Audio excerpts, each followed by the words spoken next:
কাস্টমাররা আমাদের কাছে অনেক সময় এই ধরনের কিছু ছবি নিয়ে আসে প্রিন্ট করতে, যেখানে দেখা যাচ্ছে অনেক ধরনের শ্যাডো থাকে বা কালো কালো ছায়া থাকে, হাত দিয়ে তুলছে, এই ধরনের ছায়াগুলো কিন্তু কাগজের উপরে পড়ে, যেমনটা এই ছবিতে দেখতে পাচ্ছেন। তো এই ছায়াগুলা কিভাবে একদম প্রপারলি রিমুভ করবেন, একদম ডকুমেন্টটাকে অরিজিনালের মতো স্পষ্ট করবেন, সেটা আজকের এই ভিডিওতে আপনাদেরকে এডিটেড দেখাবো। আশা করি ভিডিওটা কাজে লাগবে, বিশেষ করে যারা এই ধরনের কাজ প্রতিনিয়ত করে এবং সেটা করতে গিয়ে বেশ একটা ধকলের ভিতরে পড়ে। তো দেখেন, আমরা প্রথমে চলে আসলাম লেয়ার অপশনের দিক থেকে, আমরা লেয়ারটাকে একটা ডুপ্লিকেট করে নিব। তো ডুপ্লিকেটে ক্লিক করার পরে দিক থেকে আমরা ওকে বাটনে ক্লিক করে দিব। এখানে দেখতে পাচ্ছেন আমাদের দুটি লেয়ার কিন্তু হয়ে গেছে। তো আমরা উপরের লেয়ারে ক্লিক করলাম। ক্লিক করার পরে প্রথমত আমরা যে কাজটা করব, দেখেন আমরা প্রথমে ইমেজটাকে একদম ফ্রি সাইজে একটু ক্রপ করে নিচ্ছি, কারণ যেহেতু ডকুমেন্ট আমরা এডিট করব তো একটু ভালোভাবেই করি যাতে যেটা দেখতে খুব সুন্দর হয়। তো ডকুমেন্টের কর্নারগুলো যেহেতু বাঁকা আছে, তাই আমরা এদিকে ক্রপ করার পরে এদিকে পার্সপেক্টিভ অপশনে একটা ক্লিক করব। দেন এখন আমি এই কর্নারটাকে টান দিয়ে আমার যতটুকু রাখা প্রয়োজন আমি সেই জায়গাতে রেখে দিব। এভাবে আমি প্রত্যেকটা কর্নারকে জাস্ট একটু অ্যালাইন করে দিব। তো দেওয়ার পরে আমি এটাকেও একটু এদিকে সরিয়ে দিব। হ্যাঁ, এখন যদি আমি কিবোর্ড থেকে এন্টার বাটন প্রেস করি তাহলে দেখতে পাচ্ছেন ডকুমেন্টের বাইরের যে কালো অংশ ছিল সেগুলো কিন্তু আমি মুছে ফেলেছি।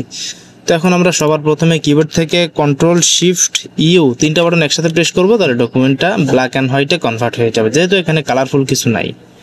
তো দেখেন, এখন আমরা যে কাজটা করতে পারি, প্রথমে কিবোর্ড থেকে এল বাটন প্রেস করব। প্রেস করার পরে আমরা এদিক থেকে লেভেলটাকে জাস্ট এভাবে একটু বাড়িয়ে দিব এবং দেখতে পাচ্ছেন এখানে তিনটা অপশন আছে, কলমের মতো তিনটা অপশন দেখতে পাচ্ছেন, একটা ব্ল্যাক পয়েন্ট, একটা গ্রে পয়েন্ট আর একটা হোয়াইট পয়েন্ট। আমরা যেহেতু হোয়াইট ব্যালেন্সটাই রাখতে চাচ্ছি তাই আমরা হোয়াইট পয়েন্টের উপর একটা ক্লিক করব। ক্লিক করার পরে ডকুমেন্টের যে জায়গাতে ব্ল্যাক সাবটা দেখা যাচ্ছে এরকম একটা জায়গা আমরা ক্লিক করব।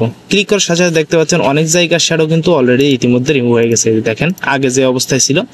এবং আমরা এখানে ক্লিক করার পরে অনেক জায়গার শ্যাডোগুলো কিন্তু জাস্ট রিমুভ হয়ে গেছে, তবে কিছু কিছু জায়গায় এখনো কিন্তু শ্যাডোগুলো আছে। তো আমরা একবারেই এরকম জায়গায় করতে পারি না, কারণ সেক্ষেত্রে আমাদের লেখাগুলোও মুছে যাওয়ার একটা সম্ভাবনা আছে।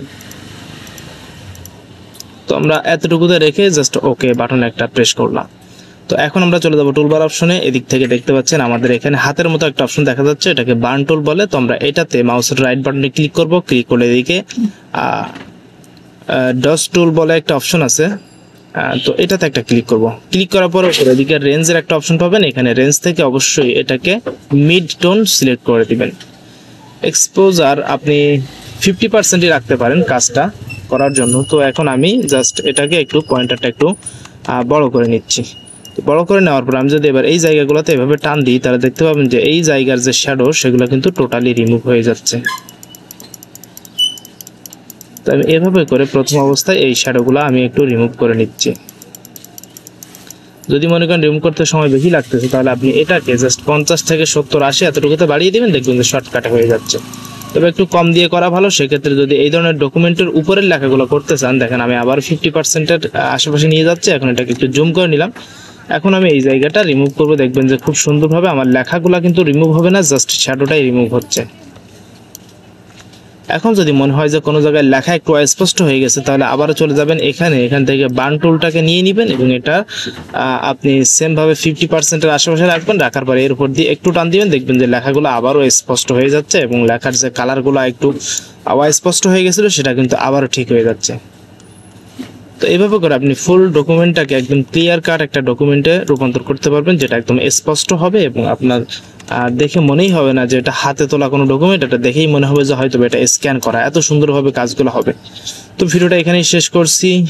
আগামী ভিডিওগুলো পেতে হলে অবশ্যই আমাদের পেজটিকে ফলো করে রাখবেন।